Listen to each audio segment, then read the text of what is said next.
मधुरं स्वरूपं कर्म पीते च मधुरं मधुरा स्मृतिश्च बुद्धिं प्रबोधय प्रभो मधुबोधशक्तिं विद्यां प्रयच्छ परमां परिभावयामि। कोमलं कूजयन् वेणुं श्यामलोऽयं कुमारकः वेदवेद्यं परं ब्रह्म भासतां हृदये मम कूजन्तं राम रामेति मधुरं मधुराक्षरम् आरुह्य कविताशाखां वन्दे वाल्मीकिकोकिलम्। निगमकल्पतरोर्गलितं फलं शुकमुखादमृतद्रवसंयुतं पिबत भागवतं रसमालयं मुहुरहो रसिका भुवि भावुकाः। तृणादपि सुनीचेन तरोरपि सहिष्णुना अमानिना मानदेना कीर्तनीय सदा हरिः नारायणाखिलगुरो भगवन्नमस्ते शिवाय नमः शिवलिंगाय नमः। तन्मे मनः शिवसंकल्पमस्तु सर्वे भवन्तु सुखिनः। श्रीराम जय राम जय जय राम। श्रीराम जय राम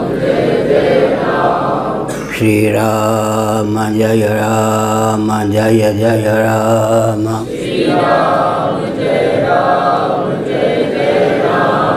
धर्म की अधर्म का प्राणियों में विश्व का गोमाता की गोहत्या भारत अखंड हो।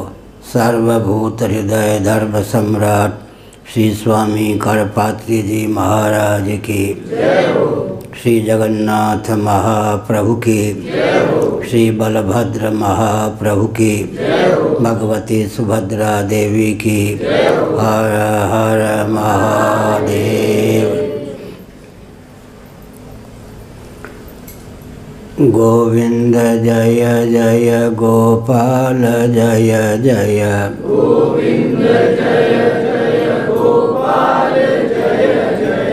राधा रमण हरि गोविंद जय जय। राधा रमण हरि गोविंद जय जय। श्री कृष्ण गोविंद हरे मुरारे।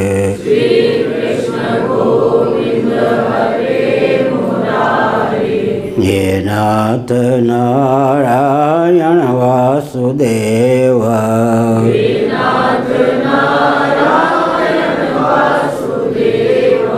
गोविंद जय जय गोपाल जय जय।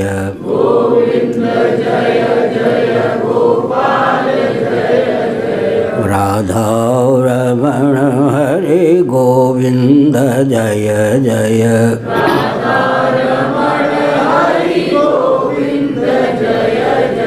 गोविंद जय जय गोपाल जय जय। गोविंद जय जय गोपाल जय जय।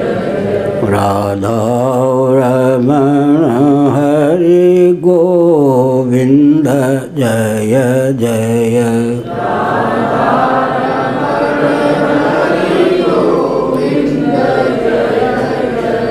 गोविंद जय जय गोपाल जय जय। गोविंद जय जय गोपाल जय जय। राधा रमण हरि गोविंद जय जय।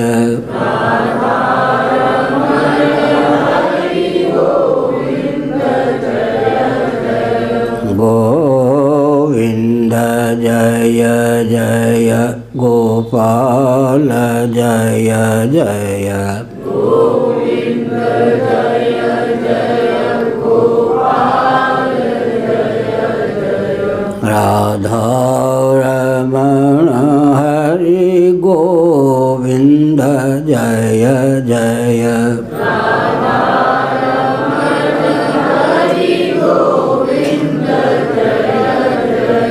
श्री वृंदावन विहारी लाल की जय। नमो महादेव्य शंभो शिव शिव शिव शिव शिव शिव नारायण नारायण नारायण।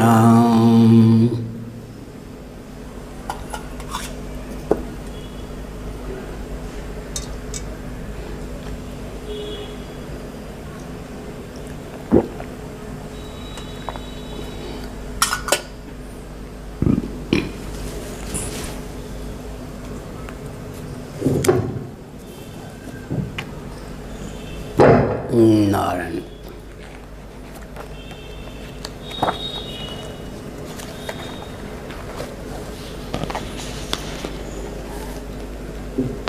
कई अनुवेद बतावर जन्मल, कई अनुवेद बतावर जन्म लगो। आज कुछ प्यास लग गई।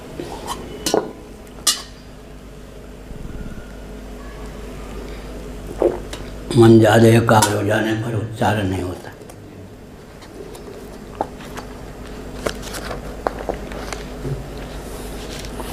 जन्म लगो ग्रसनम सरम यत बुदगाधशिर्य मनुदेव गणा उभये तर्हि न सन्न च सदुभयं न च कालजव किमपि न तत्र शास्त्रमवकृष्य सयीत यदा। नारायण।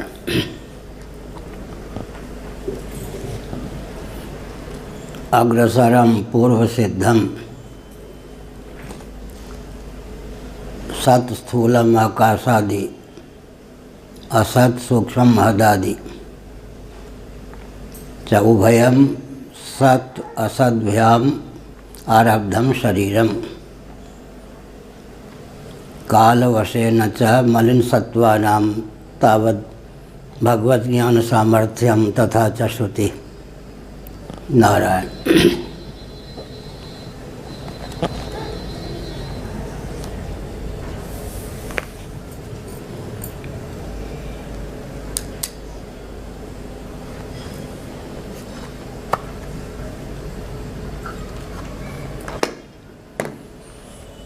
समुपस्थित समादरणीय संत वृंद, विद्वद वृंद, भक्त वृंद एवं भक्तिवंती मातृशक्ति, भगवत तत्व का प्रतिपादन किया गया है। स्वयं श्रुतियों ने अपने तात्पर्यभूत सच्चिदानंद स्वरूप सर्वेश्वर को अपने शब्दों में ख्यापित किया है।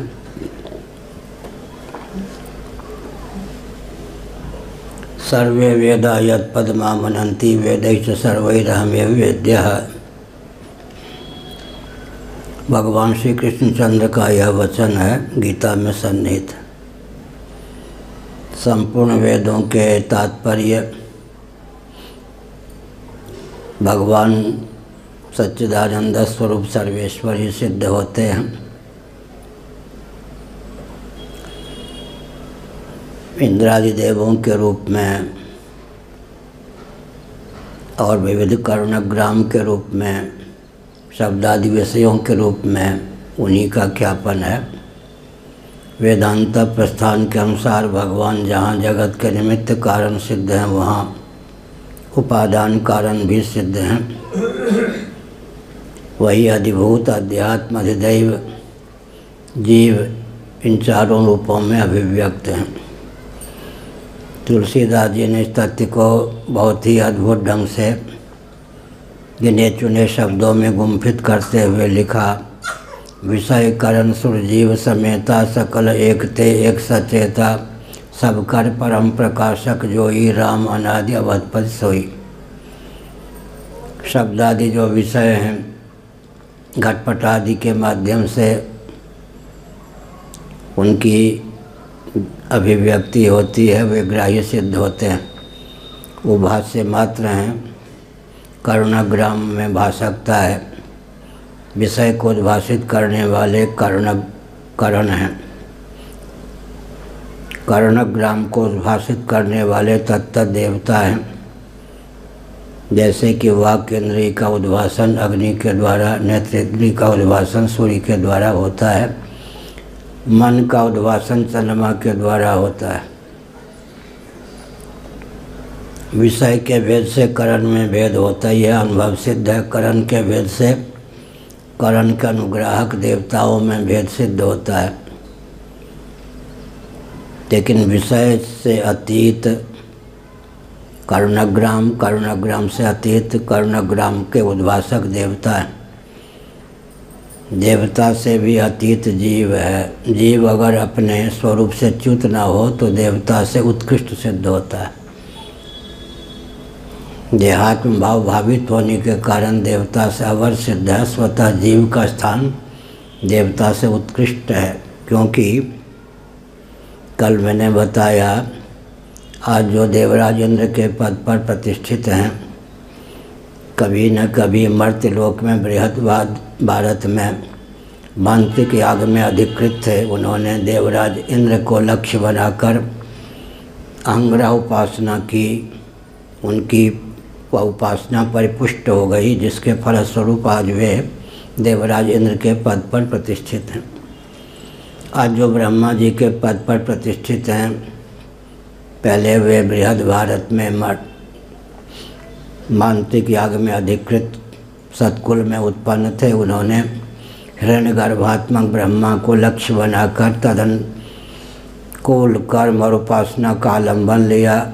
अंग्रह उपासना का भी आलम्बन उन्होंने लिया, जिसके फलस्वरूप वे आज ब्रह्मा जी के पद पर प्रतिष्ठित हैं।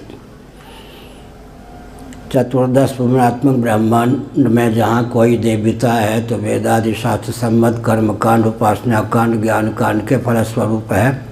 कल परसों हमने बताया, अगर वेदादि शास्त्र सम्मत कर्मकांड, उपासना कांड, ज्ञान कांड को हटा दें तो जगत नरक और नरकी प्राणियों का समुदाय ही सिद्ध होगा।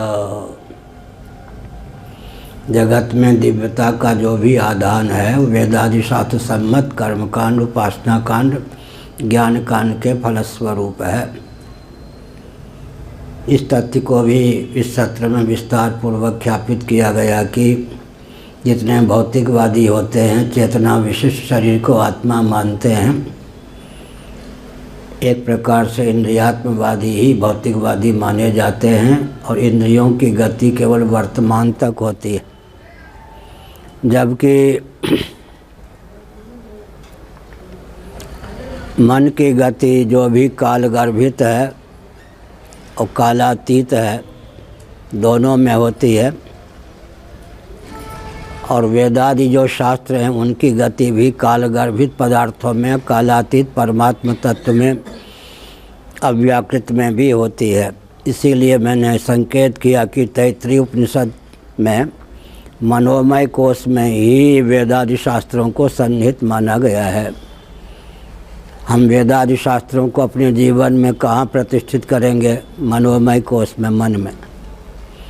वेदादि शास्त्रों का विज्ञान बुद्धि में होगा और बुद्धि के द्वारा होगा, लेकिन वेदादि शास्त्र प्रतिष्ठित कहाँ होंगे? हमारे आपके मन में। इसलिए मनोमय कोश और विज्ञानमय कोश का वर्णन तैत्तिरीय उपनिषद में किया गया है। कोश की परिभाषा क्या हो सकती है? तो गीता के 14वें अध्याय के आधार पर हमने गुरु गोविंद और ग्रंथ की कृपा से कोश को परिभाषित किया। तत्र सत्वम निर्मलत्वात् प्रकाशक मनामयम, यह जो गीता के 14वें अध्याय में श्री कृष्णचंद्र का वचन है, इसके आधार पर कोश परिभाषित होता है। अभिव्यंजक होता हुआ जो निबंधक हो, निबंधक होता हुआ जो अभिव्यंजक हो, उसी का नाम कोश है। तत्र सत्वम निर्मलत्वात् प्रकाशक मनामयम, अभिव्यंजकता सिद्ध की गई। लेकिन सुख संज्ञेन वधनाति ज्ञान संज्ञेन च नघ कहकर निबंधकता सिद्ध की गई। तो अभिव्यंजक होता हुआ, सतचित आनंद का अभिव्यंजक होता हुआ जीवों के लिए जो निबंधक सिद्ध हो, उसी का नाम कोश है। तत्वज्ञ के जीवन में अभिव्यंजकता रह जाती है, निबंधकता विलुप्त हो जाती है। जिनके जीवन में कोशों की अभिव्यंजकता तो सिद्ध है, निबंधकता विलुप्त है, उन्हीं को जीवन मुक्त तत्व के मनीषी कहते हैं। इसके लिए एक विशेष आवश्यक संदेश है। भगवान श्री कृष्ण ने अर्जुन को उपदेश किया, उसके लगभग 36 साल बाद उद्धव जी को उपदेश किया। भगवान का वह उपदेश श्रीमद् भागवत के 11 स्कंद में सन्निहित है, लेकिन गुण को लेकर जो निरूपण भगवद गीता के 14वें अध्याय में प्राप्त है, उससे विलक्षण निरूपण उद्धव जी के प्रति जो भगवान का उपदेश है, जिसको श्रीमद् भागवत के 11 स्कंद में स्थान प्राप्त है, वह है। गीता में सत्व रजस तमस 3 विभाग का वर्णन है। सत्वम रजस तम इति गुणा प्रकृति संभवाः, जबकि श्रीमद् भागवत के 11 स्कंद में मिश्र गुण का भी वर्णन है और शुद्ध सत्व को निर्गुण नाम से कहा गया। शुद्ध सत्व निर्गुण का भी द्योतक है, क्योंकि बंधन में हेतु न होने के कारण वह निर्गुण है। इस तथ्य की उद्भावना त्रिपाद विभूति महानारायणोपनिषद में की गई है।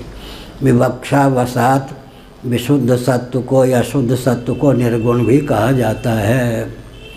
इसके लिए हम उदाहरण दिया करते हैं। मरुद गणों की उत्पत्ति तो कहाँ से हुई? दिति की परंपरा में, लेकिन अनुगामी किसके हो गए? देवराज इंद्र के। इसी प्रकार माया की परंपरा में सत्वगुण स्फुरित होता है, लेकिन वह अनुगमन किसका करता है? भगवत तत्व का। भगवत तत्व का भी व्यंजक बन जाता है। गीता के अनुसार कहाँ मलिन सत्वगुण का प्रयोग है, कहाँ शुद्ध सत्वगुण का प्रयोग है, निर्णय कर पाना कठिन। सर्वभूतेषु येनैकं भावम् अव्ययमीक्षते अविभक्तं विभक्तेषु तज्ज्ञानं विद्धि सात्विकम, यह शुद्ध सत्व का वर्णन है। तत्र सत्वं निर्मलत्वात् प्रकाशकमनामयं सुख संज्ञेन बध्नाति ज्ञान संज्ञेन चानघा, यह मलिन सत्वगुण का वर्णन है। इसलिए गुण का जो ज्ञान है स्फुट रीति से 11 स्कंद में उद्धव जी के प्रति जो भगवान श्री कृष्णचंद्र का उपदेश है, उसके अनुशीलन से प्राप्त हो सकता है, क्योंकि वहाँ गुण के कई विभाग हैं। सत्वगुण, रजोगुण, तमोगुण, मिश्र गुण और निर्गुण। निर्गुण कहकर शुद्ध सत्व को ख्यापित किया गया है। गीता में कहाँ मलिन सत्वगुण का वर्णन का है, कहाँ विशुद्ध सत्वगुण का वर्णन है, यह विभाग कर पाना कठिन है। जबकि 11 स्कंद में उद्धव जी के प्रति जो भगवान श्री कृष्ण का उपदेश सन्निहित है, उसके अनुशीलन से शुद्ध सत्वगुण और मलिन सत्वगुण की विभाजक रेखा प्राप्त होती है। हमने एक संकेत किया कि कोश किसको कहते हैं? अभिव्यंजक होता हुआ जो निबंधक हो, उसी का नाम कोश। अन्नमय प्राणमय मनोमय कोश सत प्रधान है और विज्ञानमय कोश चित्त प्रधान, आनंदमय कोश आनंद प्रधान। आत्मा के सदंश की अभिव्यक्ति 5 कोशों के माध्यम से होती है। चिदंश की अभिव्यक्ति, निरवयव में भी अंश शब्द का उपयोग अभिव्यंजक संस्थान की दृष्टि से होता है वेदांत परिभाषा के अनुसार। चिदंश की अभिव्यक्ति विज्ञानमय कोश के द्वारा होती है, आनंदांश की अभिव्यक्ति आनंदमय कोश के द्वारा होती है। मयट प्रत्यय का प्रयोग वैयाकरणों के अनुसार विकारार्थक, प्राचुर्यार्थक तथा तन्मात्रात्मक या मात्रार्थक 3 रूपों में होता है। मयट प्रत्यय का प्रयोग व्याकरण के अनुसार कहीं विकारार्थक होता है, कहीं प्राचुर्यार्थक होता है, कहीं पर मात्रार्थक होता है। आनंद मात्र करपाद मुखोदर आदि, यहाँ मात्र शब्द का प्रयोग है। चिन्मय शब्द कहेंगे तो चित्त का विकार भी कह सकते हैं, चित्त प्रचुर भी कह सकते हैं, चिन्मात्र भी कह सकते हैं, क्योंकि व्याकरण के अनुसार मयट प्रत्यय का प्रयोग कहीं विकारार्थक होता है, कहीं प्राचुर्यार्थक होता है, कहीं मात्रार्थक होता है। विवक्षावसात बहुत से महानुभावों ने आनंदमय को ही आत्मा मान लिया। ब्रह्मपुच्छम प्रतिष्ठा, इस पर बहुत शास्त्रार्थ है। ब्रह्मसूत्र को भी उद्धृत किया गया है।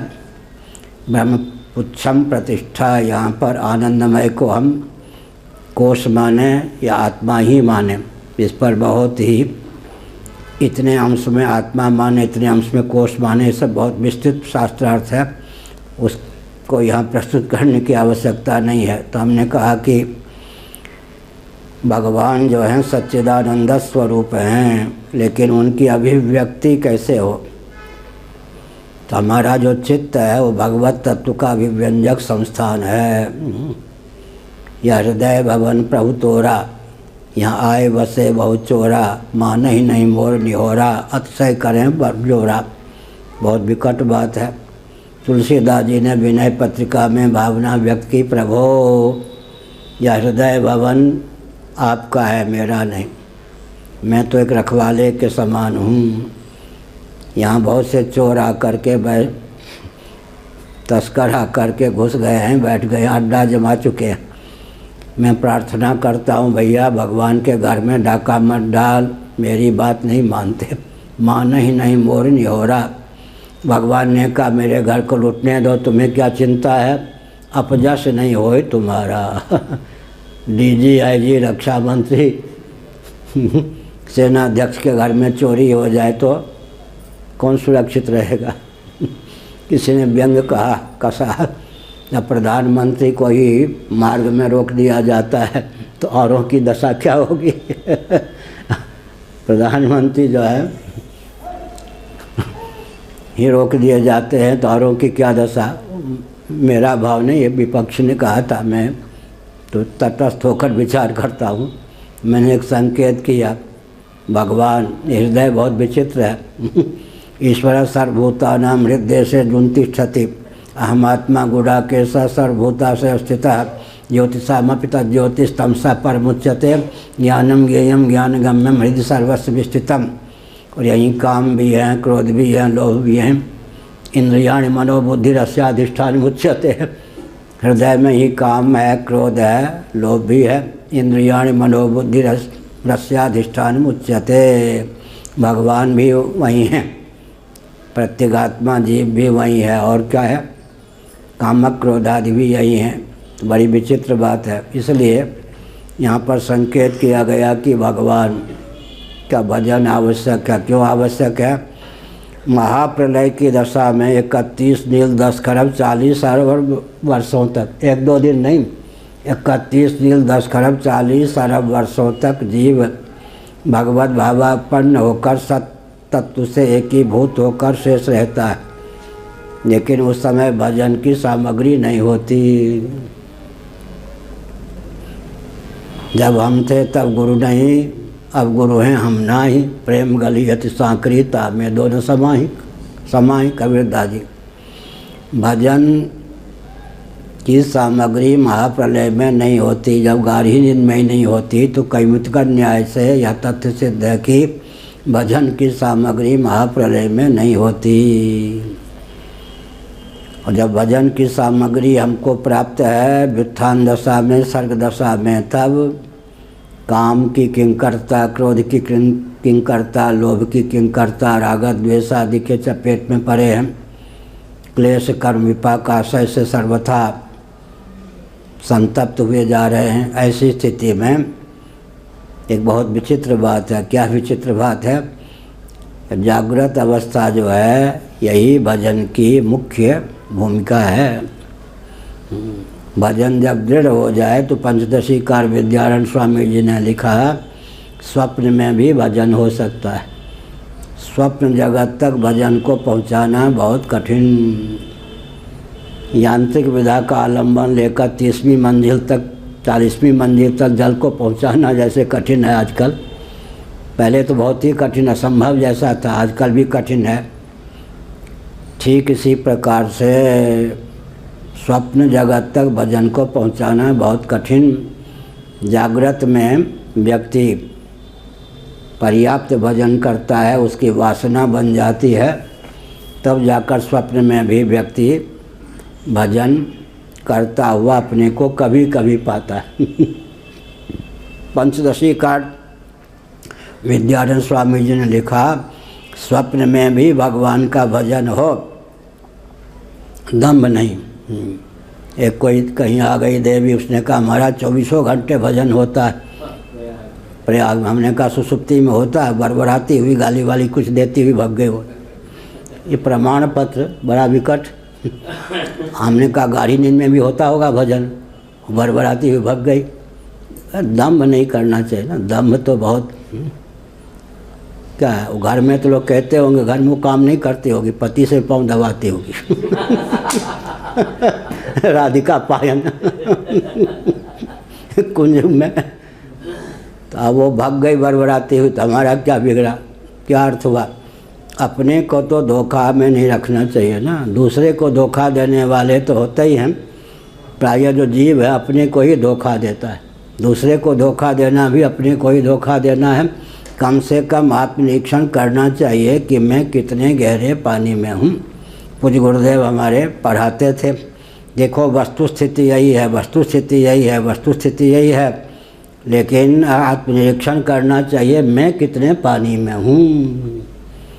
क्या शिष्यों के द्वारा दिए गए प्रमाण पत्र के आधार पर स्वयं को देखेंगे तो कहाँ जाएंगे।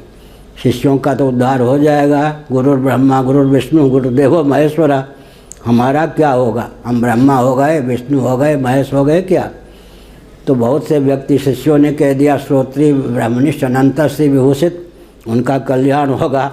हमारा क्या होगा अगर हमने वैसे ही प्रमाण पत्र को अपने जीवन में सन्निहित मान लिया, योग्यता नहीं है तो फिर क्या होगा।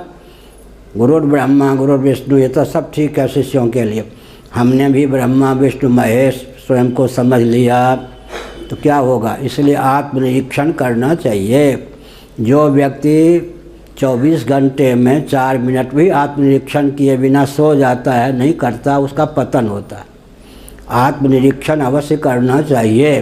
दूसरों के द्वारा दिए गए प्रमाण पत्र यमराज के दूध की एक घुरकी पर सब नष्ट हो जाते, वहाँ नहीं काम चलता।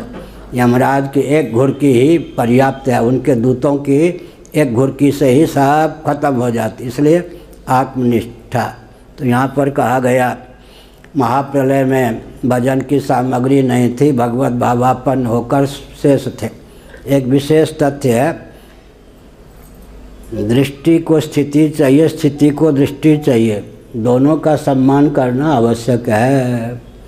महाप्रलय में 31 नील 10 खरब 40 अरब वर्षों तक भगवत रूप होकर ही हम शेष रहते हैं। सदैव सौम्यदमग्र आसित एकमेवा द्वितीयम। महाप्रलय में सजाति विजाति स्वगत वेद शून्य देशकृत कालकृत वस्तुकृत परिच्छेद विनिर्मुक्त सद्घन चिद्घन आनंद घन सच्चिदानंद स्वरूप होकर ही हम शेष रहते हैं। वहाँ भजन की सामग्री नहीं, स्थिति तो है। निर्विकल्प समाधि में भी वो स्थिति नहीं बनेगी जो महाप्रलय में 1-2 घंटे नहीं। मर्त्य लोक के अनुसार 31 नील 10 खरब 40 अरब वर्षों तक महाप्रलय की अवधि मान्य। ब्रह्मलोक की गणना के अनुसार कुल 100 वर्ष, मर्त्य लोक की गणना के अनुसार 31 नील 10 खरब 40 अरब वर्षों तक भगवत भावापन्न सर्वथा भगवान से एकीभूत होकर हम शेष रहते हैं। सदैव सौम्यदमग्र आसित एकमेवा द्वितीयम। लेकिन वहाँ स्थिति की तो पराकाष्ठा है, दृष्टि नहीं है और भजन की सामग्री नहीं है। यहाँ भजन की सामग्री है तो भजन नहीं हो पाता। होए भजन नहीं तामस देहा। यहाँ भजन की सामग्री है, कर्मेंद्रियाँ हैं, ज्ञानेंद्रियाँ हैं, प्राण अंतःकरण श्रवण मनन निधिध्यासन, इन सब की सामग्री प्राप्त है। श्रोतव्य मंतव्य निधिध्यासितव्य। श्रोतव्य भगवत तत्व का श्रवण कर सकते हैं, मंतव्य युक्तियों का आलम्बन लेकर भगवान का मनन कर सकते हैं, भगवदाकारित वृत्ति को प्रवाहित कर सकते हैं, निधिध्यासन भी कर सकते हैं, समाधि भी प्राप्त कर सकते हैं। तो श्रीमद् भागवत ने एक मार्ग प्रशस्त कर दिया। भोग और योग दोनों को सम्मुख रखकर जीवस्य तत्व जिज्ञासा। आप जीविका की उपेक्षा मत कीजिए, पर ध्यान रखिए जीविका जीवन के लिए हो, कहीं जीवन जीविका के लिए न हो जाए। क्या जीविका के पीछे इतने मत पड़ जाइए कि जीवन धन ही खिसक जाएं। जीवन धन परमात्मा की समुपलब्धि न हो, भगवत तत्व की निष्ठा प्राप्त न हो। जीविका जीवन के लिए हो, जीविका की उपेक्षा मत कीजिए, पर जीविका जीवन के लिए हो, कहीं जीवन ही जीविका के लिए न हो जाए। भौतिक बात, कमाएंगे नहीं तो खाएंगे क्या, खाएंगे नहीं तो कमाएंगे क्या। कर्म और भोग में उनके जीवन का उपयोग और विनियोग हो जाता है। इसलिए बहुत विचित्र बात, महाप्रलय में या सुसुप्ति में ले लें, महाप्रलय का अनुभव तभी नहीं है, सुसुप्ति का अनुभव है। महाप्रलय की घाटी में तो रहे लेकिन उसका स्मरण नहीं है। सुसुप्ति की घाटी प्राप्त होती है लेकिन उसका स्मरण भी प्राप्त होता है। सुखम हम अस्वापसम न किंचित अवेदिशम मामप्यहम न ज्ञासिसम। परामर्श या स्मरण के बल पर सिद्ध है कि मैं सुखपूर्वक सोया, मैंने कुछ नहीं जाना, यहाँ तक कि मैंने स्वयं को भी नहीं जाना। अहम च प्रसुप्ते, श्रीमद्भागवत के 11 स्कंध में अहम भी सो जाता है। अहम से अतीत भूमि में सुखानुभूति का स्वरूप सुसुप्ति को में प्राप्त है।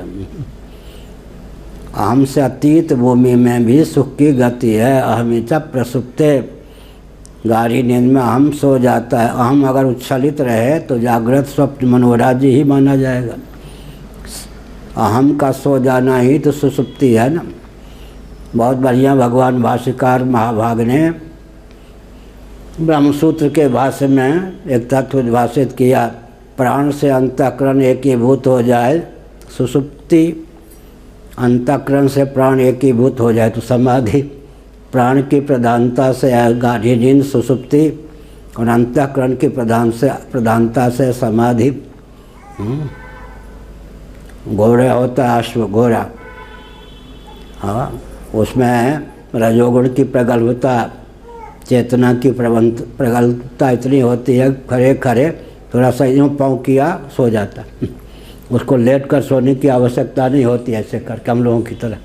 अश्व में देखा होगा सोने की क्षमता तो होती है लेकिन खड़े खड़े सो जाता।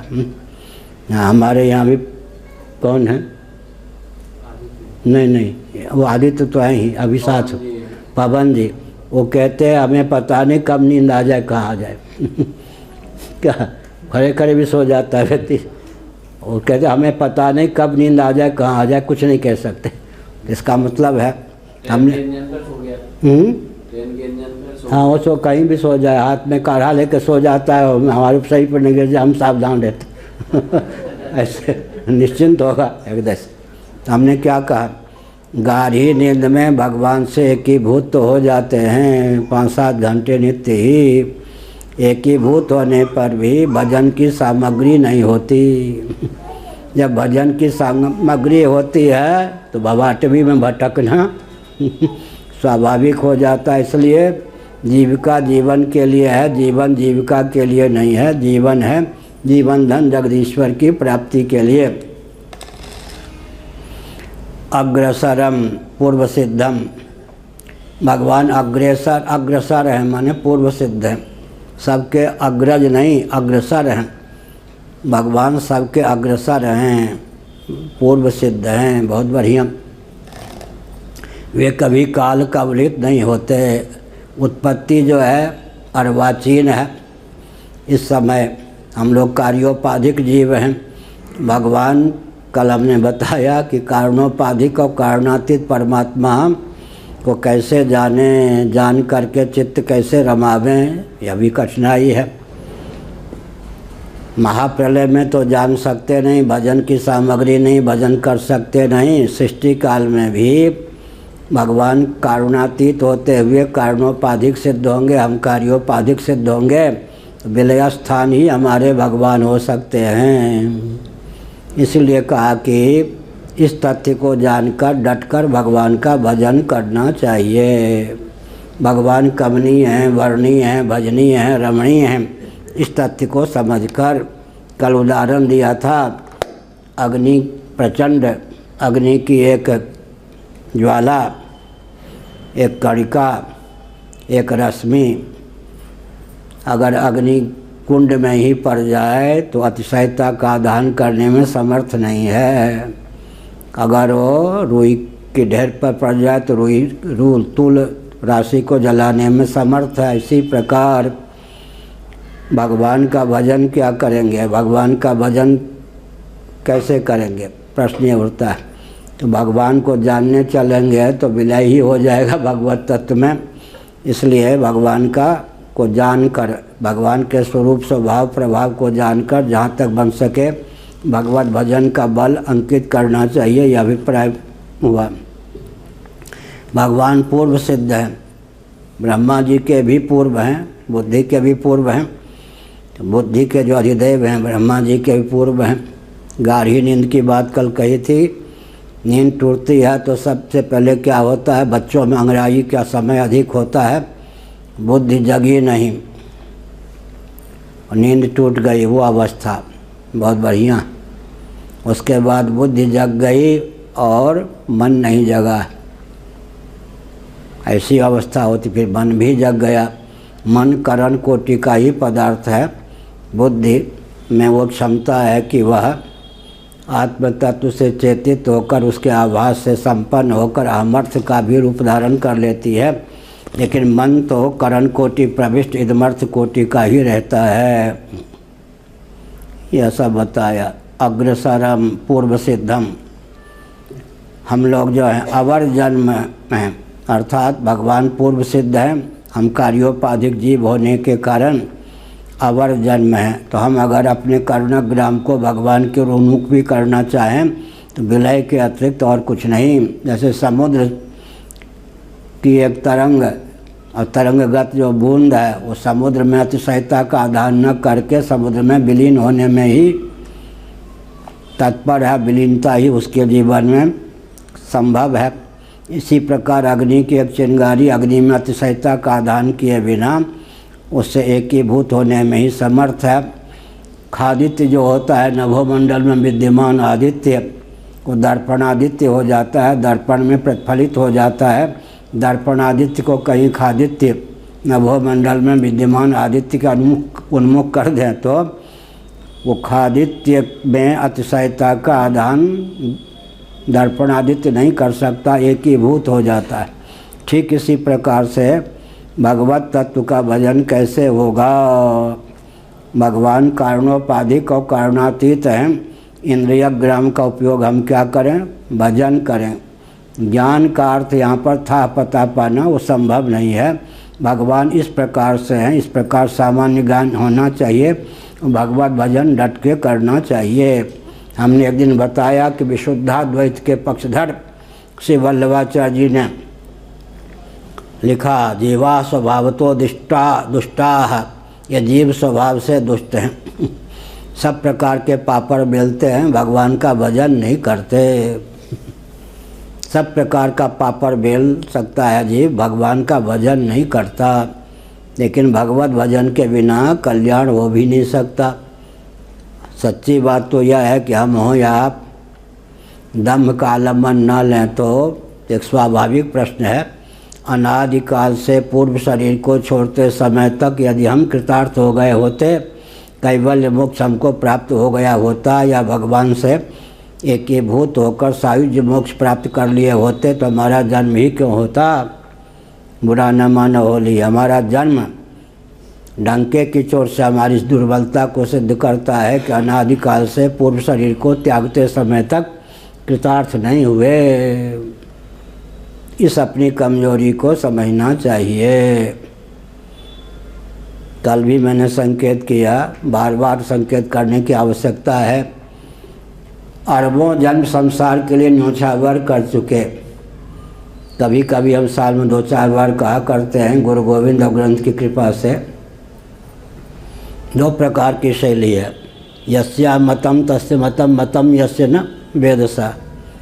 और क्या है दूसरा, क्या है, वेदाहमेतम पुरुषम महांतम। दोनों प्रकार की शैली से महापुरुष बोलते हैं। दोनों प्रकार, वेदाहमेतम पुरुषम महांतम, यह भी एक शैली है। और यस्या मतम तस्य मतम, मतम यस्य न वेदसा, ऐसा।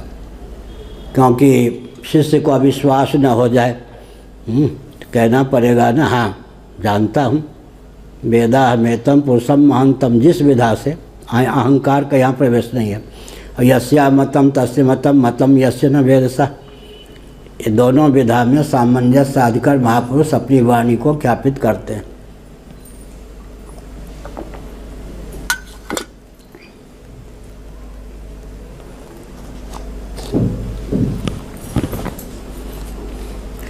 महाप्रलय में क्या था? सत नहीं था। यहाँ सत का अर्थ है प्रसंगानुसार स्थूल आकाश आदि उस समय नहीं थे। असत नहीं था, मैं सूक्ष्म महदादि भी नहीं थे। श्रीधर स्वामी का कथन। मैंने संकेत किया कि श्रीमद् भागवत पर जो श्रीधरी टीका है या श्रीधर स्वामी का भाष्य है, उसके संबंध में समझना चाहिए कि श्रीधर स्वामी गोवर्धन मठ पुरी पीठ के शंकराचार्य पद को अलंकृत कर चुके थे। विश्व को भागवत का जो यह ज्ञान प्राप्त है श्रीधरी टीका के माध्यम से, गोवर्धन मठ पुरी पीठ के शंकराचार्य की देन है। बाद में वो गोमठ वाराणसी में निवास करने लगे। श्रीधरी टीका जो है पुरी पीठ के कौन से कितने नंबर के शंकराचार्य? 116 में शंकराचार्य थे ये पुरी पीठ। हम 145 में हैं, हम 145 में हैं। 116 में शंकराचार्य श्रीधर स्वामी रह चुके हैं और उड़ीसा में उनकी जन्मभूमि भी है। तो श्रीधरी टीका भागवत पर पुरी पीठ के मान्य आचार्य की देन है। इस तथ्य का ज्ञान होना चाहिए। असत का अर्थ यहाँ पर प्रसंगानुसार सूक्ष्म महदादि भी उस समय नहीं थे। सत असत का अर्थ है कि शरीर की स्थिति भी नहीं थी उस समय। बहुत विकट स्थिति थी महाप्रलय में, जानने की कोई सामग्री नहीं। तो मैंने संकेत किया कि जब स्थिति है तब दृष्टि नहीं, जब स्थिति है तब दृष्टि नहीं। और इस समय कर्णग्राम संयुक्त हैं तो संसार से छुट्टी नहीं। उस समय स्थिति है तो दृष्टि नहीं, इस समय संसार से छुट्टी नहीं। छुट्टी नहीं मतलब भगवत भजन ध्यान करने के लिए समय नहीं। बाबा होने पर भी भजन नहीं बनता। वो चेली आई, वो चेले आए, वो धन आया, वहाँ से निमंत्रण आया, इसी में पड़े रहते हैं। भंडारा खाओ फिर दक्षिणा लो, ज़्यादा तो इसी में चला जाता है। इसीलिए वल्लभाचार्य ने कहा जीवा स्वभाव तो दुष्टा, या जीव स्वभाव से दुष्ट हैं। विशुद्धाद्वैत अपनी जगह है, व्यावहारिक अद्वैत यही है। जीवा स्वभाव तो दुष्टा, या जीव स्वभाव से दुष्ट हैं, सब प्रकार के पापड़ बेलते हैं, भगवान का भजन नहीं करते। प्रायः अब यह है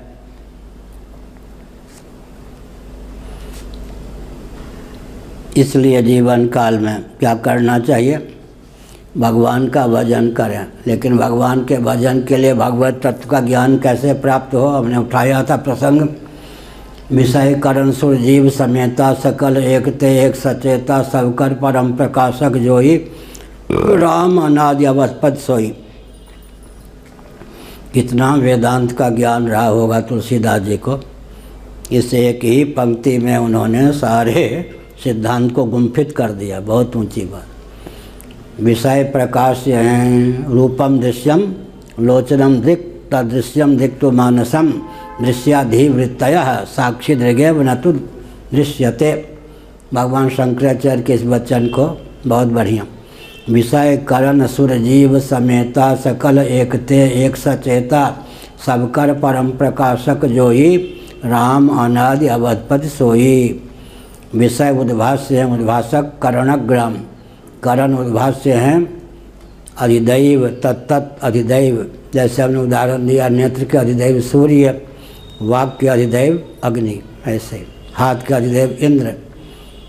बुरा न माना होली है। बुद्धि के अधिदेव ब्रह्मा, मन के अधिदेव चंद्रमा, चित्त के अधिदेव क्षेत्रज्ञ वासुदेव, अहम के अधिदेव शिव। कौन बच गए देवता? अंतःकरण के जो देवता हैं, अंतःकरण चतुष्टय के जो एक एक करण के देवता हैं, उनमें तो सब आ गए। लेकिन जीव का स्थान इनसे ऊपर बता दिया। विषय करण सुर जीव समेता। जीव का जो मौलिक स्थान है, आसन से मत डोल रहे तो ही पी मिलेंगे, मीराबाई ने कहा। जीव का जो मौलिक स्थान है वही जीव टिका रहे तो बहुत ऊंचा है। कल मैंने कहा था संकेत में, गंता यदि स्वयं को ही गंतव्य मान ले तो गति क्रिया की आवश्यकता है क्या? नहीं ना। लेकिन यहाँ कठिनाई क्या है, वहाँ तो गंता ही गम्य हो जाए तो गति क्रिया की आवश्यकता नहीं। लेकिन यहाँ बहुत विचित्र बात है, स्वयं तक पहुँचना ही सबसे ज़्यादा कठिन है। क्यों? जो हमारा वेदांत प्रस्थान के अनुसार तात्विक स्वरूप है, तदनुकूल निष्ठा बना लेना ही सबसे विचित्र घाटी है। यहाँ एक बहुत विचित्र बात, राह सूखी पर फिसलन है। एक यात्री जी थे, एक कुछ और कभी भी यात्री जी भी थे और भी कई, राह सूखी पर फिसलन है, राह सूखी पर फिसलन है। यहाँ बहुत ऊंची बात यह है कि हमारा गंतव्य हम स्वयं हैं, लेकिन हम तक हमारी पहुँच बहुत कठिन है। साहित्यिक भाषा है, लोग कहेंगे ये क्या बात, हम तक हमारी गति बहुत दुर्लभ है। हमारा गम्य हमारा स्वरूप ही है, लेकिन हम अपने आप तक पहुंच सकें सबसे दुर्गम घाटी यही है। क्योंकि तत्तत् कोशस्तु तादात्म्यात् आत्मा तत्तन्मयो भवेत्। मय प्रत्यय का प्रयोग क्यों किया गया? अन्नमय, प्राणमय, मनोमय, विज्ञानमय, आनंदमय में विद्यारण्य स्वामी जी ने अच्छा दृष्टिकोण प्रस्तुत किया कि तत्तत् कोशस्तु तादात्म्यात् आत्मा तत्तन्मयो भवेत्। अभी हमने कहा विकारार्थक मय प्रत्यय होता है, प्राचुर्यार्थक होता है, मात्रार्थक होता है, और यहाँ विद्यारण्य स्वामी जी ने लिखा तत्तत् कोशस्तु तादात्म्यात् आत्मा तत्तन्मयो भवेत्। अन्न में तादात्म्यापन्न आत्मा का नाम अन्नमय, प्राण में तादात्म्यापन्न आत्मा का नाम प्राणमय, मन में तादात्म्यापन्न आत्मा का नाम मनोमय, बुद्धि में तादात्म्यापन्न आत्मा का नाम विज्ञानमय। एक बार हम लोग अयोध्या जी में थे तो पूज्य पाद स्वामी वामदेव जी महाराज जिनसे मैंने 2.5 वर्षों तक पढ़ा था, मुझे कोई संकोच नहीं लगता, भरी सभा में मैं बताता क्या, जिनसे पढ़ा उनका नाम लेने में भी संकोच है, तो इससे ज़्यादा क्या मूर्खता क्या होगी। बचपन में हम मौलवी लोग भी हमारे अध्यापक थे, तो मैं कहता हूँ कि मौलवी जी ने भी हमको पढ़ाया। एक मौलवी जी को भूगोल बिल्कुल नहीं आता था मिडिल स्कूल में, लेकिन भूगोल का कोई जानकार अध्यापक नहीं था, पाठ्य पुस्तक में भूगोल, तो मुल्ला जी को दे दिया, राम नारायण यादव जो प्रधानाचार्य थे भूगोल पढ़ाने के लिए। तो मुल्ला जी पढ़ाने आते, टोपी भी लगाते, रास्ते में मिल जाते, सलाम मालेकुम, मालेकुम सलाम, गुम वहाँ भी है, एक ओर से बोला जाता है सलाम मालेकुम, उल्टा करके बोलते हैं मालेकुम सलाम। वो उन लोगों की है, हम लोग कहेंगे मालेकुम सलाम, वो कहेंगे सलाम मालेकुम, पलट के बोलते। तो हम जानते थे, बच्चे उपद्रवी नहीं थे। मौलवी जी को भूगोल बिल्कुल नहीं आता है, भूगोल जानने वाला कोई अध्यापक नहीं है। राम नारायण यादव प्रधानाचार्य थे, उन्होंने मौलवी जी को कहा भूगोल आप पढ़ा दो, तो हिंदी पढ़ लेते थे, बाकी उर्दू के अध्यापक थे जो मुसलमान विद्यार्थी थे। हाँ तो बच्चों क्या समझे, पंक्ति पढ़ के कहते बच्चों क्या समझे, तो हम लोग मुस्कुराते होते कहते थे मुल्ला जी हम ये समझे। हाँ बहुत अच्छे, ना वो समझते थे ना हम समझते थे। भूगोल उनको आता ही नहीं था, लेकिन हम लोग कहते थे, वो कहते बच्चों ये क्या समझे, हमने कहा जो आपने कहा वो हम समझ गए। तो हमने क्या संकेत किया, बहुत विचित्र बात है। विचित्र बात क्या है कि यहाँ विषय करण सुर जीव समेता सकल एक ते एक सचेता, विषय के उद्भात जीव जहाँ पर है अपने आप में वो बहुत ऊंचा स्थान। अधिदैव मंडल जो है वो जीव से अवर है। नास्तिकता का परिचय मत दीजिएगा कि मेरे नाम पर भजन ही छोड़ दें, देवता कौन होते हैं, लेकिन अपने आप में आसन से मत डोल रहे। जो जीव का अपना स्थान है, क्योंकि जीव ही कर्मोपासना के फलस्वरूप तत्त अनुग्राहक देवता का रूप धारण करता है। जीव देवताओं का मौलिक स्वरूप जीव है, लेकिन भगवान को उस देव कोटि में नहीं समझना चाहिए। इसलिए विषय करण सुर जीव समेता सकल एक ते एक सचेता, सबकर परम प्रकाशक जोई, राम अनादि अवधपति सोई। जीवों के जीवन में भी दिव्यता का दान करने वाले, सत्ता चित्ता प्रियता का दान करने वाले भगवान हैं। इस बहुत बढ़िया ये पंक्ति है। विषय भाष्य हैं करण भाषक, करण भाष्य हैं अधिदैव भाषक। विषय के भेद से करण में भेद होता है, करण के भेद से अधिदैव में भेद होता है, लेकिन अधिदैव के भेद से जीव में भेद नहीं होता। अब इसी को और बढ़ावें। नेत्र है ना, एक एक व्यक्ति के जीवन में कम से अगर काना उना ना हो तो 2 आँख, कहीं तो आँख की अधिकता भी होती है। तो सभी आँख वाले जितने नेत्र वाले हैं, उन सब नेत्र वालों के नेत्र के उद्भाषक कौन हैं? सूर्य। सामान्य हुए क्या? हमारे जीवन में ही नहीं, जितने नेत्र वाले हैं, अगर भगवान सूर्य ही मूर्त रूप धारण करके प्रकट हो जाएं तो उनके जो श्री विग्रह में नेत्र कर्ण इत्यादि में विभाजक रेखा परिलक्षित होगी। सबके देवता कौन होंगे फिर? सूर्य होंगे ना। सर्वात्मरूप हो गए ना सूर्य। क्या अगर सूर्य भगवान विग्रह धारण करके प्रकट हो जाए, सूर्य भगवान विग्रह धारण करके प्रकट हो जाए भगवान सूर्य, तब वो उनके जो श्री विग्रह में नेत्र के देवता सूर्य हो गए, मन के देवता चंद्रमा हो गए, ऐसे ही वाक के देवता अग्नि हो गए, सबकी यही सूर्य भावापत्ति होगी या नहीं? इसलिए सर्वे जीवा सर्वमया है, उपनिषदों में है। एक देव जो है सर्वदेव रूप होते हैं। इससे समझ में आ गया होगा। भगवान सूर्य ही प्रकट हो जाएं श्री विग्रह धारण करके, तो उनके नेत्र के देवता तो सूर्य होंगे ही। संस्कृत में देवता सब स्त्रीलिंग है। उनके नेत्र के देवता तो सूर्य होंगे ही। मन के देवता कौन होंगे? चंद्रमा।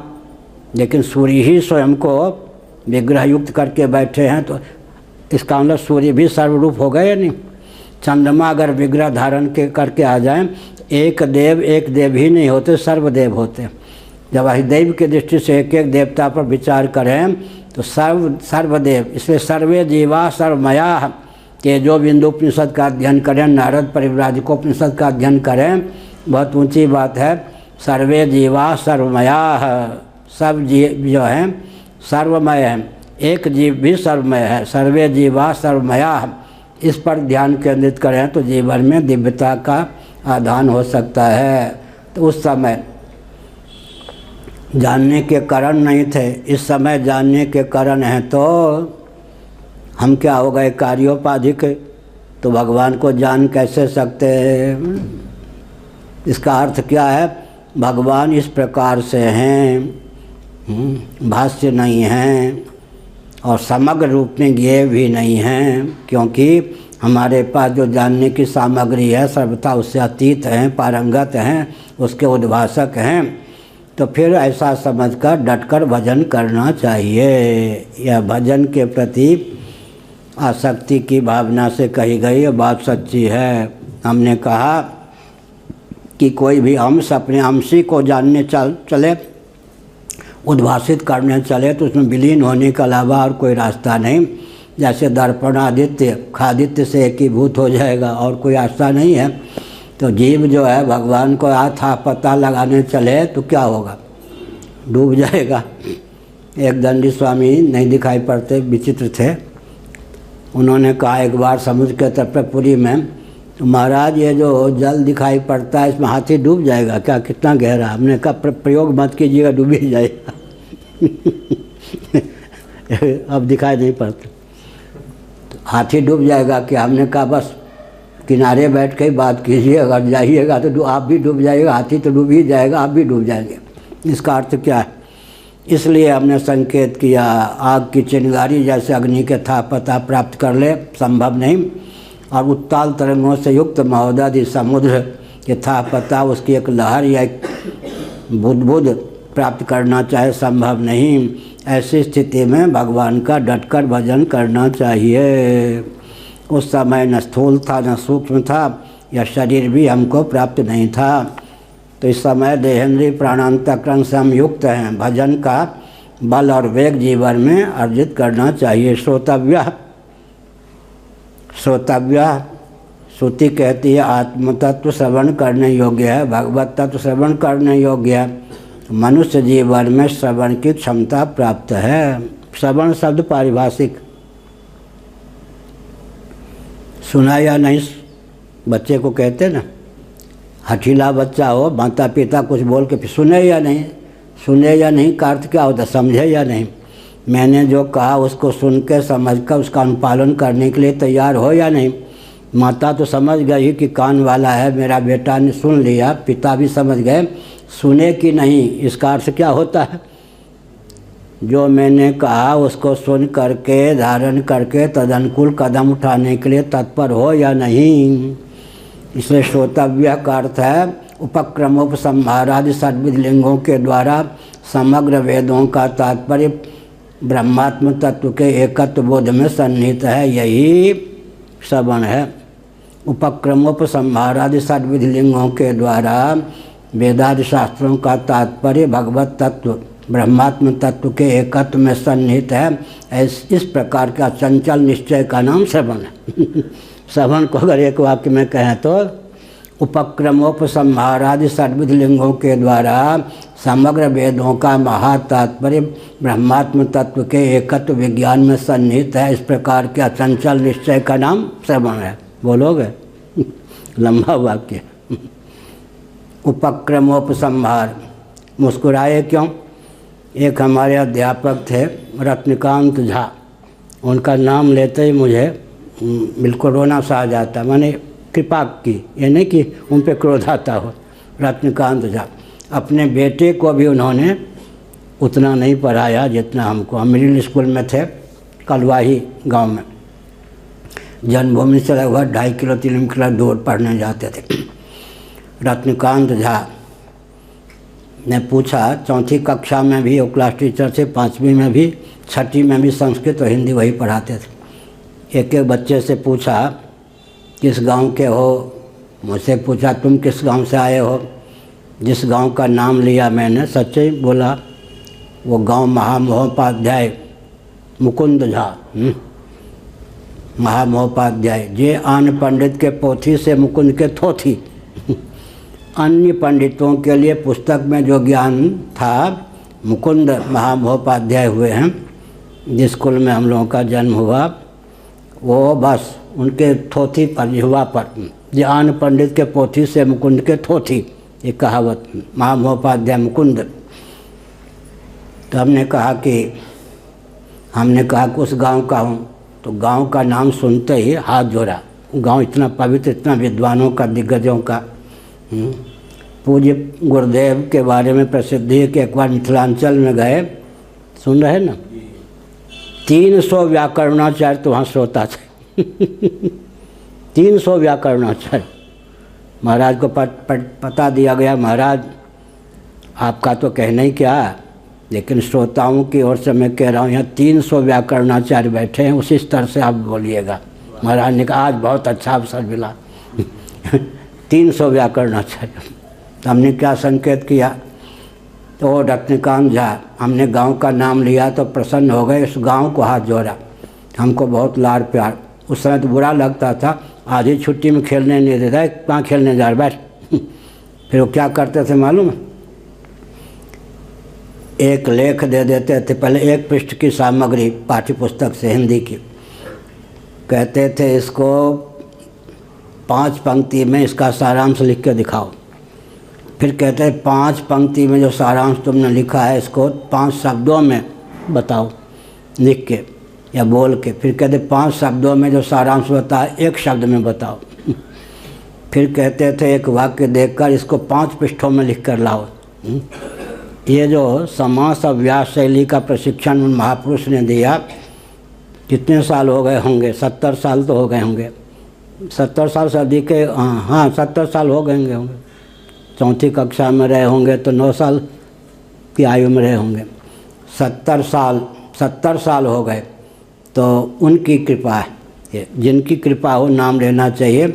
समास को व्यास शैली में प्रकट करना, व्यास को समास शैली में प्रकट करना, ये दोनों सूत्रात्मक वाक्य को विशद बता देना, विशद सामग्री को सूत्र शैली में प्रकट कर देना। तो हमने एक संकेत किया, उस समय कुछ भी नहीं था, लेकिन अब सब कुछ होने पर भी किसी की दाल नहीं गल सकती, क्योंकि अवर जन्म है, अर्थात भगवान से ही सबकी अभिव्यक्ति हुई है। भगवान कारण है, कोई भी उपादान कारण हो उससे विनिर्मित अभिव्यक्त जो उपादेय होता है था पता लगाने चले तो डूबने के अलावा, उसमें विलीन होने के अलावा और कुछ नहीं। पृथ्वी जल का था पता लगाने चले तो पृथ्वी जल ही हो जाए, जल अगर अग्नि का था पता लगाना चले तो जल अग्नि ही हो जाए, अग्नि अगर वायु का था पता लगाना चले तो वायु हो जाए, वायु अगर आकाश का था पता लगाना चले तो आकाश हो, वायु आकाश ही हो जाए, आकाश फिर आत्म तत्व का था पता लगाना चले तो फिर क्या होगा, आत्मा ही हो जाए। इसलिए विकट बात बीच में यहाँ दिया महदादि सूक्ष्म। तो अब गणित की दृष्टि से 2-4 वाक्य कहकर प्रवचन को विराम दूंगा। 5 4 3 2 1 0 यही तो हुआ।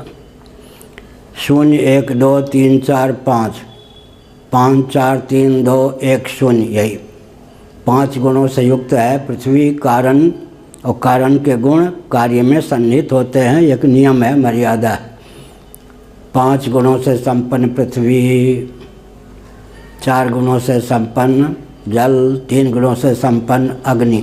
संचार अलग है, उष्णता का संचार वायु तक भी हो जाता है, जल में हो जाता है, पृथ्वी में वो अलग है। वो संचार की प्रथा है, एक स्वभाव की प्रथा है, हमने अपने ग्रंथों में लिखा। 5 गुणों से संपन्न पृथ्वी, 4 गुणों से संपन्न जल, 3 गुणों से संपन्न अग्नि, 2 गुणों से संपन्न वायु, 1 गुण से संपन्न आकाश। निर्गुण निर्विशेषता की अवधि का नाम है आत्मा। कारण का था पता लगाने चले कार्य, तो कारण भावापत्ति के अतिरिक्त और कोई मार्ग नहीं है। इसी प्रकार हमारी तो बस की बात क्या है, ब्रह्मा जी भी अगर उस ब्रह्म का था पता लगाना चाहें तो विलीन होने के अलावा कोई और चारा नहीं। इस तथ्य को समझकर डटकर भगवान का भजन करना चाहिए। श्री राम जय राम जय जय राम, हाँ वो भजन में एक व्याकरण के विद्वान थे, बीमार पड़े, अब तब की हालत हो गई, तो साथ वालों ने कहा पंडित जी अंतिम समय है, राम राम कहिए, क्या तंग करते हो रामा, बहुवचन में कहना दिया, तंग करते हो बार बार असकृत अभ्यासात रामा कह दिया ना, बहुवचन में कह दिया, बार बार तंग कहते हो, राम राम कहो ये नहीं। सच्ची घटना सुनाते थे पूज्यपाद विष्णु आश्रम जी महाराज। वो बिहार घाट गंगा जी के तट के पास एक उनके लाला जी शेर जी शिष्य बीमार पड़े। शिष्य के पुत्र आए, गुरुजी अब तक की हालत में मेरे पिताजी आपके शिष्य हैं, अंतिम समय लगता है, दर्शन दे देते अच्छा है, कार लेके आया हूँ, चल दिया। और समृद्ध व्यक्ति क्या कह रहे थे, Coca Cola Coca Cola Coca Cola. उनके बेटे ने कहा कि मेरे पिताजी कोका कोला मांग रहे हैं। कोका कोला का नंबर 1 नंबर का कोका कोला सांकेतिक अर्थ होता था जिसमें मदिरा भी युक्त हो दिल्ली की भाषा है सब, हम लोग विद्यार्थी जीवन में थे। 1 नंबर का कोका कोला देना दुकान वाले समझ लेता था जिसमें मदिरा का भी अंश हो, वो 1 नंबर का कोका कोला। कोका कोला तो उन्होंने कहा मेरे पिताजी कोका कोला मांग रहे हैं, अब तक की हालत है। उन्होंने कहा नहीं, कोका कोला नहीं, इसके मुख में गंगा जल डालो। लो पुण्य का प्रभाव हुआ ना। कोका कोला पीकर मरना चाहते थे, लेकिन पुण्य की पूंजी ने गंगा जल पिलवा दिया। फिर कहा कि देखो, कान के पास मुंह लगाकर कहो राम राम, पिताजी अंतिम समय है।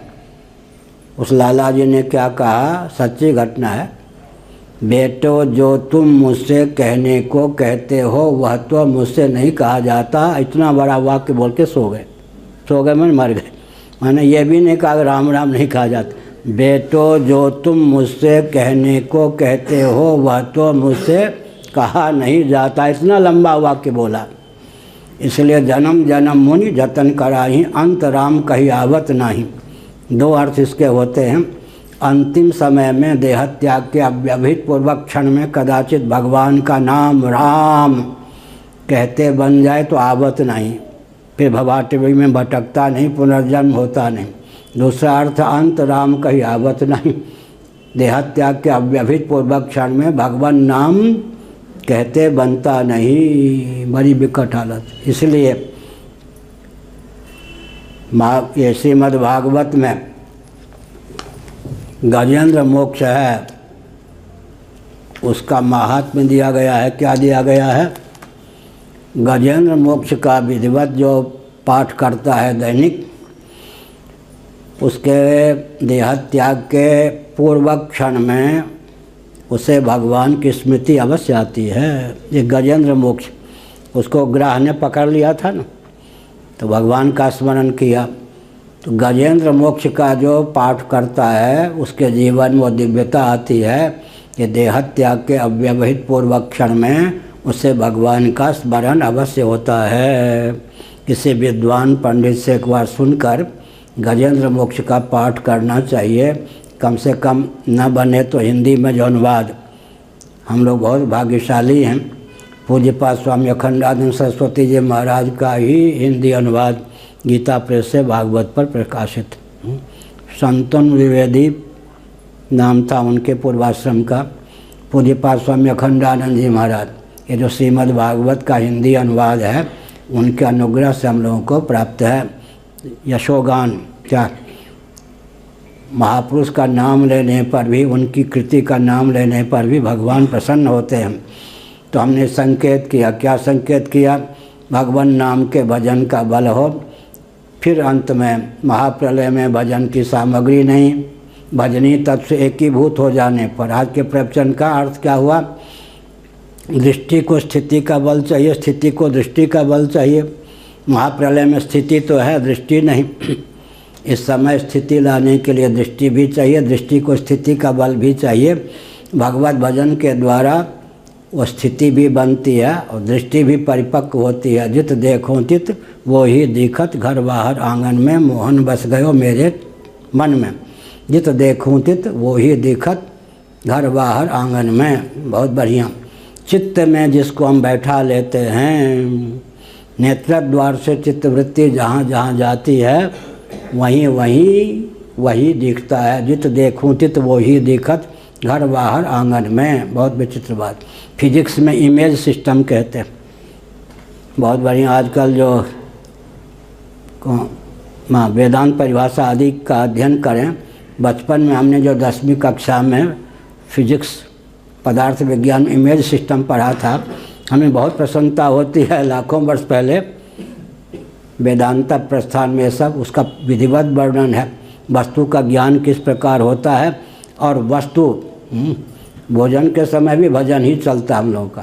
इसका मतलब मुँह में ग्रास डालता हूँ, ये जो ग्रंथ लिखता हूँ उसको ये सुनाते रहते हैं, या कोई कुछ गुरुदेव के ग्रंथ है तो कल के गुरुदेव के ग्रंथ का अनुवाद कर रहा हूँ, सुनाते। हमारे यहाँ भोजन भी भजन हो जाता है, यानी इधर उधर की चर्चा नहीं। मैं भोजन करता रहता हूँ, ये सुनाते रहते हैं कंप्यूटर खोल करके। इसलिए हमने कहा मन में बैठ गए भगवान तो मनोदृष्टि मनोवृत्ति जहाँ जहाँ जाएगी वहाँ वहाँ भगवान ही उच्छलित होंगे। मन में बैठा लें, मोहन बस गयो मेरे मन में, जित देखूं तित वो ही दिखत, घर बाहर आंगन में। श्री राम जय राम, जय जय राम। धर्म के अधर्म का प्राणियों में, विश्व का, गौ माता की, गोहत्या, भारत। एक मुझको मत दीजिएगा लेकिन ध्यान रखिए, एक हिंदू परिवार से 1 रुपया 1 घंटा रोज निकलना चाहिए।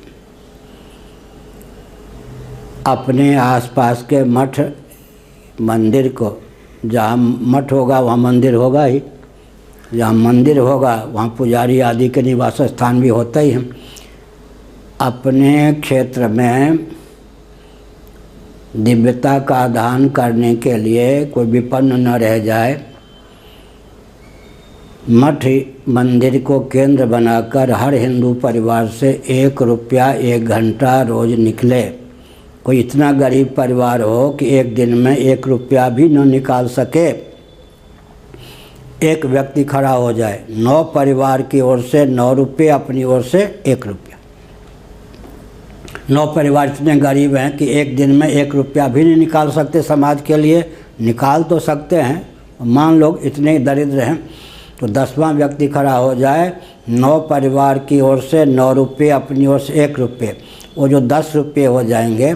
औसतन एक हिंदू परिवार से 1 घंटा 1 रुपया रोज निकले, उस क्षेत्र को सुसंस्कृत, सुरक्षित, सुशिक्षित बनाने में उस समय का और धन का उपयोग हो। हिंदुओं के यहाँ समष्टि के लिए कुछ नहीं।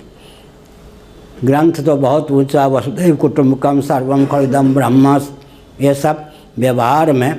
एक बार अजीत जोगी जब मुख्यमंत्री थे छत्तीसगढ़ के, संभवतः मध्य प्रदेश में ही उन दिनों छत्तीसगढ़ भी था, तो हम जगदलपुर गए अपनी ओर से। वहाँ कौन बुलाता, बहुत ही खूंखार आतंकवादी नक्सलवादियों का गढ़, ऐसी जगह हम पहुँच जाते हैं, बहुत निर्भीक हैं। कहाँ पर? अक्षरधाम। वहाँ पहुँच गए, प्राणों को हथेली पर लेकर। कहाँ जम्मू कश्मीर में जब राम जी की मूर्ति तोड़ दी गई थी, वहाँ पहुँच गए, प्राणों को हथेली पर लेकर अक्षरधाम पहुँच गए। जहाँ संकट होता है बस स्वामी जी कभी मुकरते नहीं, बहादुर हैं, लेकर चल दिए। हमने संकेत किया। क्या संकेत किया? अजीत जोगी। वर्षा इतनी हो गई कुछ क्षेत्र में प्रवचन नहीं हो सका, कोई सत्संग भवन नहीं था। वहाँ के व्यक्तियों ने कहा अजीत जोगी सबको क्रिश्चियन बना रहा है। अजीत जोगी कोई विचित्र व्यक्ति होते, हिंदुओं को क्रिश्चियन बनाने का ठेका ले रखा था, लेकिन मैं उसके चुनाव के क्षेत्र में डांटता, हाथ जोड़ा से बैठा। जब मुख्यमंत्री थे 9 बार आए, मुख्यमंत्री नहीं थे 1 बार आए। मेरी डांट खाने के लिए लालायित रहते थे। कोई गुण होता है किसी में क्या? यहाँ तक कि मेरा पक्ष लेकर उस समय कांग्रेस के गृह मंत्री केंद्र में उससे भीड़ गए थे अजीत जोगी, महाराज सबको क्रिश्चियन बनाए जा रहे। तो हमने कहा भले आदमी, कितने परिवार हैं हिंदुओं के? 25,000 परिवार। हमने कहा 25,000 घंटे 25,000 रोज निकालो, कौन तुम्हारे सामने टिकेगा? हिंदुओं में समष्टि के प्रति कोई अपनत्व नहीं। भूखे मर रहा है पड़ोस में कोई, अपने हलवा पूरी खा रहे हैं। भोजन जब आवे थाल में, हलवा पूरी जो कुछ भी, तो सोचना चाहिए प्रभु यहाँ तो भोजन है। इसी भारत में सैकड़ों व्यक्ति पत्ते खाकर जीवन यापन करने के लिए भी बाध्य हैं। कम से कम मेरे पास जो भोजन आया है उसमें इतनी क्षमता आप डाल दीजिए, विश्व में जितने भूखे प्राणी हैं सबके पोषण में इस अन्न का उपयोग हो। मन से तो भावना कर सकते। एक चावल का दाना निकाल दीजिए, एक मनुष्य का पेट तो नहीं भरेगा ना, 10 चींटियों का पेट भर जाएगा। कोई बहुत कंजूस हो तो कम से कम भोजन के समय रोटी का इतना टुकड़ा, चावल का एक दाना, भात का डाल दे, 10 चींटियों का पेट तो भर जाएगा ना। वो जो चींटियाँ प्रसन्न होंगी भोजन करके, तृप्त होकर, उसका क्या फल हमको मिलेगा। इसलिए हमने संकेत किया अपने क्षेत्र में एक हिंदू परिवार से औसतन 1 रुपया 1 घंटा लगाइए। मठ मंदिर को केंद्र बनाकर उस क्षेत्र को स्वावलंबी, सुबुद्ध, सुशिक्षित करने का प्रयास कीजिए। ये सब बातें मैं कह रहा हूँ। चींटियाँ होती हैं ना, पक्षियाँ, उनको मौसम का ज्ञान होता है या नहीं? वर्षा होने का अंडे ले लेकर भागने लगती हैं। चिड़ियों को भी मौसम का ज्ञान होता है। तो अभी हम लोग जैसे कोई आवेश आ गया हो, बार बार संकेत करते हैं कुछ होने वाला है, बहुत कुछ बार बार संकेत करते हैं। रूस का तो अभी तांडव नृत्य चल ही रहा है, कितने घरों को बर्बाद कर दिया उसने। बहुत विकट स्थिति है, कहाँ तक वो लहर पहुँच जाए कह नहीं सकते हैं। इसलिए हमने संकेत किया कि कम से कम एक हिंदू परिवार से 1 घंटा 1 रुपया रोज निकले, अपने क्षेत्र को सुरक्षित, स्वावलंबी, सुबुद्ध बनाने में उसका उपयोग हो। मठ मंदिर को केंद्र बनाइए। हर हर महादेव।